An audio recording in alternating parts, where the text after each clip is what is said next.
잇몸에 질환이 생겼을 때 우리가 보통 치료를 하기 위해서 스케일링이나 잇몸 치료, 나아가서 잇몸 수술까지 하는데, 특히 잇몸 수술을 할 때 이 을 써주면은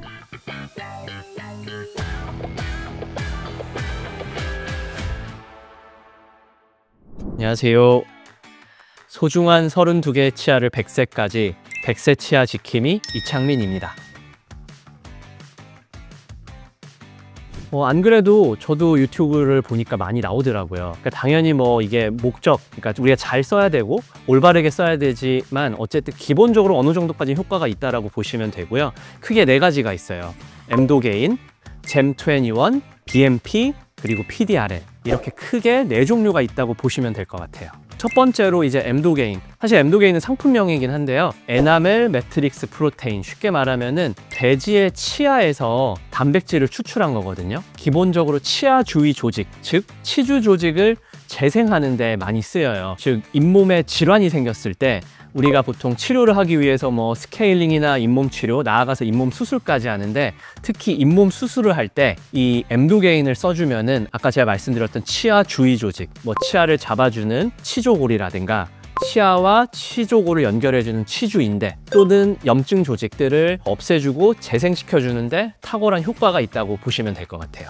다음으로는 이제 잼21이 있는데, 잼21은 RH, PDGF, 그리고 베타 TCP라는 물질로 구성되어 있어요. 엠도게인이랑 사실은 하는 역할과 하는 목적은 비슷해요. 잇몸이 기본적으로 치주염이 있는 환자, 아까 말씀드렸듯이 치아 주위 조직을 재생하기 위해서 우리가 이제 써주는 그런 잇몸 재생 주사의 한 종류라고 보시면 될 것 같습니다. 다음으로 이제 BMP가 있는데요. BMP는 한국말로는 뼈 형성 단백질이라고 하고요. 말 그대로 조금 더 뼈 형성에 촉진을 유도하는 인자라고 보시면 되고요. 뼈 이식을 하면서 BMP를 같이 써줄 경우에 줄기세포를 분화를 유도해서 뼈 형성이 조금 더 잘 되고 조금 더 튼튼한 뼈가 생기게 하는, 예를 들어서 임플란트 수술했을 때 우리가 뼈가 필요하다 그러면 뼈 이식과 함께 BMP를 써주면 훨씬 더 뼈가 잘 생길 수 있고요. 만약에 그런 과정에서 뼈에 염증이 심하다, 물론 염증 조직을 기계적으로 긁어주는 것도 중요하지만 BMP를 같이 써줌으로써 염증도 억제하고 뼈 형성을 촉진하고 좀 더 뼈 형성이라는 분야에 맞춤되어 있는 잇몸 재생 주사라고 보시면 될 것 같습니다. 마지막으로 PDRN. 사실 PDRN이라고 들으시면 되게 생소할 건데, 정말 쉽게 말씀드리면 우리 요새 많이 들어보셨을 거예요. 연어주사. 피부과 쪽에서 많이 쓰는 걸로 알고 있는데, 사실 그 PDRN이 치과에도 많이 적용이 될 수 있거든요. 연어주사라는 말 자체가 그 PDRN이 연어의 DNA에서 추출한 물질이에요. 그래서 이제 피부과에서 여러 이런저런 주사에 쓰이는데, 마찬가지로 치과에서도 많이 쓰이고요. 우리가 어느 정도 다 목적은 비슷하지만 BMP는 주로 뼈에 초점을 맞췄다면은 PDRN은 치아 잇몸, 연조직의 재생에 좀 더 초점을 맞추고 있고요. 물론 뼈의 형성에도 도움이 되고요. 다만 조금 더 잇몸 조직을 낳는 거, 염증을 제거하고 낳는 거, 그 다음에 치유를 촉진하는 그쪽으로 조금 더 초점이 맞춰져 있다, 그렇게 보시면 될 것 같아요.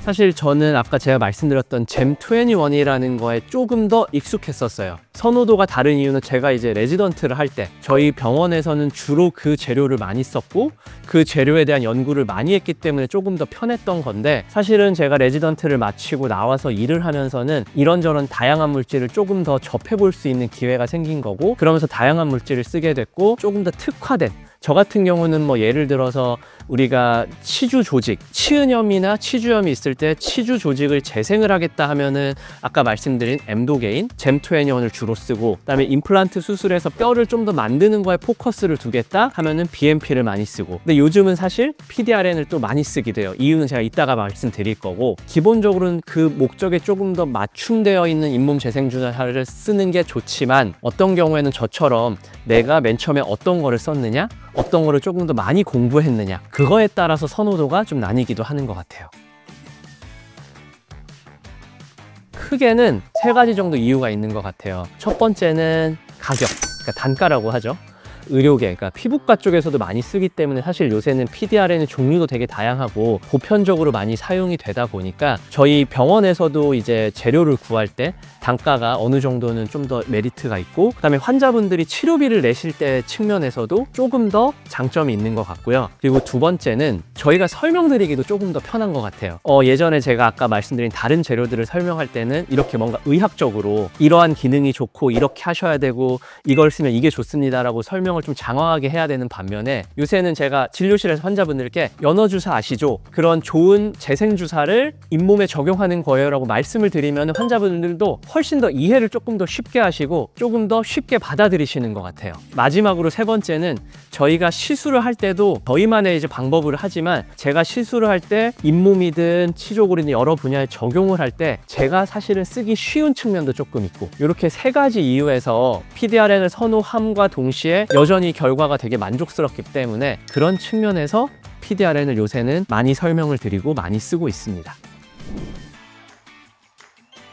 오늘은 이제 잇몸 재생주사 4가지에 대해서 좀 말씀을 드렸고, 마지막으로 요즘 제가 많이 쓰는 PDRN에서 조금 더 자세하게 설명을 드렸어요. 혹시 이 내용을 보시고 궁금한 점이 있으시다면 댓글 남겨주시면 댓글로 친절하게 답해드리겠습니다. 그리고 영상이 도움이 되셨다면 구독과 좋아요, 알림 설정 부탁드릴게요. 지금까지 100세 치아 지킴이 이창민이었습니다. 감사합니다.